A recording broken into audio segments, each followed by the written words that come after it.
Dear students, आज हम एक और क्रोमोसोमल डिसऑर्डर की बात करने जा रहे हैं, दैट इज क्लाइनफेल्टर सिंड्रोम.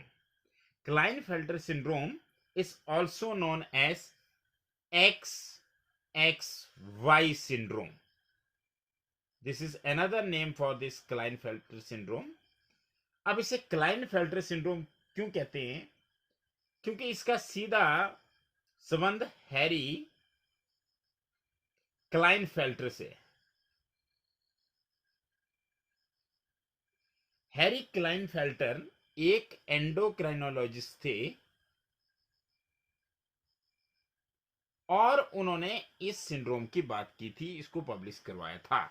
तो इसलिए तब से लेकर के अब तक इस सिंड्रोम का नाम ही क्लाइनफेल्टर सिंड्रोम है.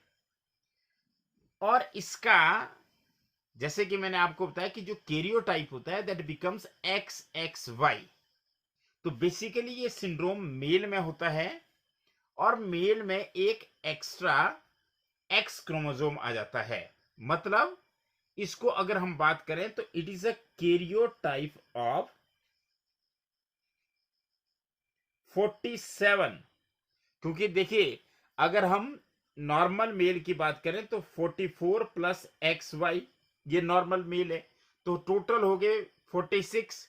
लेकिन इसमें क्या होगा, एक और X आ जाएगा, तो 44 तो ऑटोसोम्स है और XXY जो है टोटल मिला करके क्या बन जाता है, कैरियोटाइप 47 बन जाता है. अब इसकी वजह से क्या सिम्टम्स आते हैं, क्या सिम्टम होते हैं, क्या अफेक्टेड इंडिविजुअल में नजर आता है, उसकी हम बात करेंगे. तो जो अफेक्टेड इंडिविजुअल है उसके अंदर कौन से सिम्टम्स आते हैं, ये मैं आपको बताने जा रहा हूं कि सिम्टम्स कौन से हैं. तो सबसे पहले अगर हम सिम्टम की बात करें तो इसमें क्या होगा, इंडिविजुअल टॉल स्टेचर का होगा. जैसे हम डाउन सिंड्रोम की बात करते हैं तो डाउन सिंड्रोम में वो कैसा रहता है, वो शॉर्ट स्टेचर का रहता है. पर यहां पे जो इंडिविजुअल है वो कैसा होगा, टॉल स्टेचर का होगा, बड़ा शरीर होगा, लंबा शरीर होगा. पर इसमें साथ साथ में क्या होगा, वो इनफर्टाइल होगा. अब इनफर्टाइल क्यों होगा? क्योंकि एक एक्स क्रोमोसोम एक्स्ट्रा आने के कारण उसकी जो टेस्टिस होगी, टेस्टिस का साइज क्या होगा, वो स्मॉल होगा. Testis will be reduced in size. तो टेस्टिस स्मॉल होने की वजह से क्या होगा, जो सिक्रेशन होगी वो कम होगी. किसकी सिक्रेशन कम होगी? रिड्यूस्ड सिक्रेशन और रिड्यूस्ड अमाउंट ऑफ टेस्टोस्टेरोन. देखिए, आप एक चीज नोट कर रहे हैं कि क्लाइनफेल्टर सिंड्रोम मेल में होता है और इसमें कैरियोटाइप 46 के बजाय 47 हो जाता है. और जब एक एक्स्ट्रा क्रोमोसोम एक्स आता है तो उसकी वजह से उसकी बॉडी में जो टेस्टिस होती है उनका साइज रिड्यूस कर जाता है, जिसकी वजह से टेस्टोस्टेरोन का रिड्यूस्ड अमाउंट सिक्रीट होता है या प्रोड्यूस होता है. टेस्टोस्टेरोन कम मात्रा में बनता है. अब नेचुरली जब टेस्टोस्टेरोन, जिसे मेल हार्मोन कहते हैं, अगर वो कम मात्रा में बनेगा तो मेलनेस के कैरेक्टर कम आएंगे. तो इसकी वजह से वो इंडिविजुअल क्या हो जाएगा, इनफर्टाइल हो जाएगा. मतलब या तो उसमें लिटल स्पर्म्स होंगे, स्पर्म्स की प्रोडक्शन कम होगी, या नो स्पर्म भी बोल सकते हैं आप. या तो उसमें स्पर्म्स कम बनेंगे या बनेगी नहीं. क्यों? क्योंकि इसमें टेस्टोस्टेरोन का अमाउंट घट जाता है. अब एक extra chromosome, extra x chromosome आने से क्या होता है, जैसे ही एक्स्ट्रा एक्स क्रोमोसोम आएगा तो उसकी वजह से इसमें जनरली इसकी जो ओवरऑल डेवलपमेंट होती है वो मैस्कुलिन होती है, मतलब मेल होता है. पर इसमें जो फेमिनिन डेवलपमेंट है वो स्टार्ट हो जाएगी, वो होगी, और वो क्या होगी? ब्रेस्ट की डेवलपमेंट होगी। That is the development of breast. अब अगर ब्रेस्ट की डेवलपमेंट फीमेल में हो तो उसको सेकेंडरी सेक्सुअल कैरेक्टर माना जाता है फीमेल का। लेकिन अगर मेल में ब्रेस्ट की डेवलपमेंट हो तो इसका मतलब है कोई ना कोई डिसऑर्डर है, और इस development of breast in male is called as gynaecomastia. इस कंडीशन को क्या कहा जाता है? Gynaecomastia. Nobody the gynaecomastia one when breast are developed in male. तो मेल में फीमेल लाइक कैरेक्टर आ गए तो इस कंडीशन को बोलते हैं गायनेकोमेस्टिया। तो इसका ये कंडीशन एक्सप्रेस हो जाएगी क्लाइनफेल्टर सिंड्रोम का। एक सिम्टम क्या है?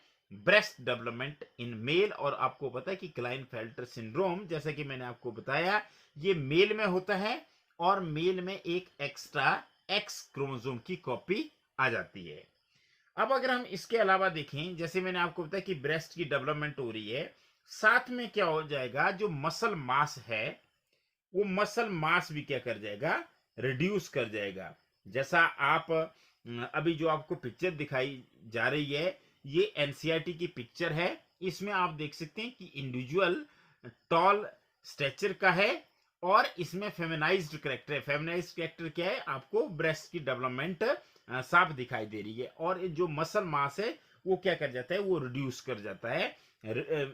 वो कैसा होगा? वो रिड्यूस्ड होगा। तो मसल मास कैसा होगा? रिड्यूस्ड होगा। इसके अलावा एक बड़ी इंपॉर्टेंट चीज होगी कि अगर हम बॉडी हेयर की बात करें तो बॉडी हेयर या फेस पे जो हेयर होते हैं जिसे हम दाढ़ी कहते हैं, वो भी क्या कर जाएगी? वो भी रिड्यूस्ड होंगे, कम मात्रा में वो बनेंगे, कम मात्रा में उनकी प्रोडक्शन, मतलब you can say reduced body and facial hair. ये भी इसका एक सिम्टम है, एक लक्षण है। और एक और इसमें क्या होगा कि जब ये क्रोमोसोमल कंडीशन आती है बॉयज में, तो इससे क्या होता है? Physical as well as intellectual development is also that is also affected. तो मतलब फिजिकल और जो इंटेलेक्चुअल डेवलपमेंट है उस पर भी असर पड़ता है इस क्रोमोसोमल कंडीशन में। तो क्या मैंने आपको बताया कि एक तो फिजिकल डेवलपमेंट, और फिजिकल डेवलपमेंट की जब हम बात कर रहे हैं तो एक तो ब्रेस्ट की डेवलपमेंट हो रही है, जिस कंडीशन को क्या कह रहा है, मैं बार बार इसको बता रहा हूं कि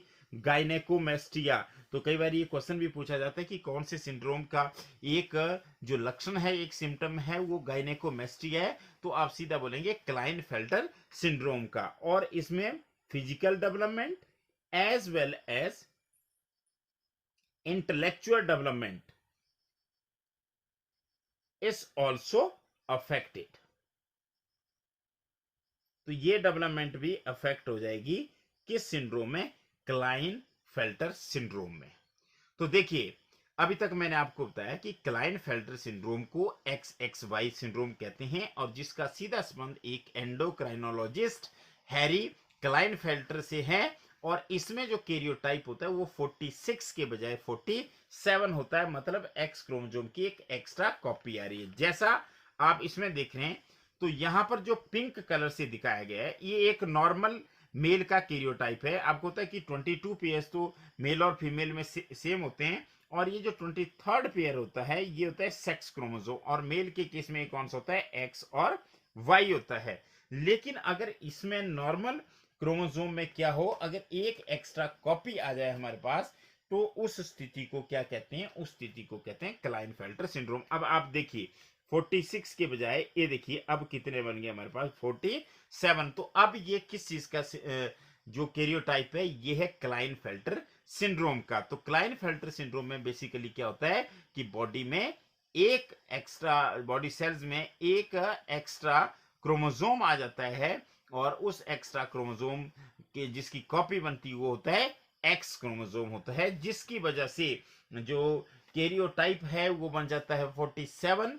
और 47 का मतलब है 44 प्लस XXY। और जो अफेक्टेड इंडिविजुअल है वो टॉल स्टैचर का होगा, इनफर्टाइल होगा, टेस्टिस का साइज जो है उसमें रिड्यूस कर जाएगा, जिसकी वजह से टेस्टोस्टेरोन हार्मोन्स कम बनेंगे, या तो उसमें कोई स्पर्म नहीं बनेंगे या बहुत कम स्पर्म्स बनेंगे, और उसमें एक बहुत ही पर्टिकुलर फीचर आ जाता है, that is development of breast. मतलब क्या होता है, मेल में ब्रेस्ट की डेवलपमेंट होती है, और इस कंडीशन को कहते हैं गायनेकोमेस्टिया। और मसल मास क्या कर जाएगा, रिड्यूस कर जाएगा, और reduced body as well as facial hair condition होगी। और मैंने आपको बोला कि साथ ही उसकी physical as well as mental development क्या हो जाएगी, इंटेलेक्चुअल डेवलपमेंट क्या हो जाएगी, वो भी अफेक्टेड हो जाएगी। तो अब इसके बाद हम अगले वीडियो में इस चैप्टर के लास्ट टॉपिक की बात करेंगे, दैट इज टर्नर सिंड्रोम। तो वो हम अगले वीडियो में करेंगे, और हम केवल एनसीईआरटी की बात कर रहे हैं। Thank you very much.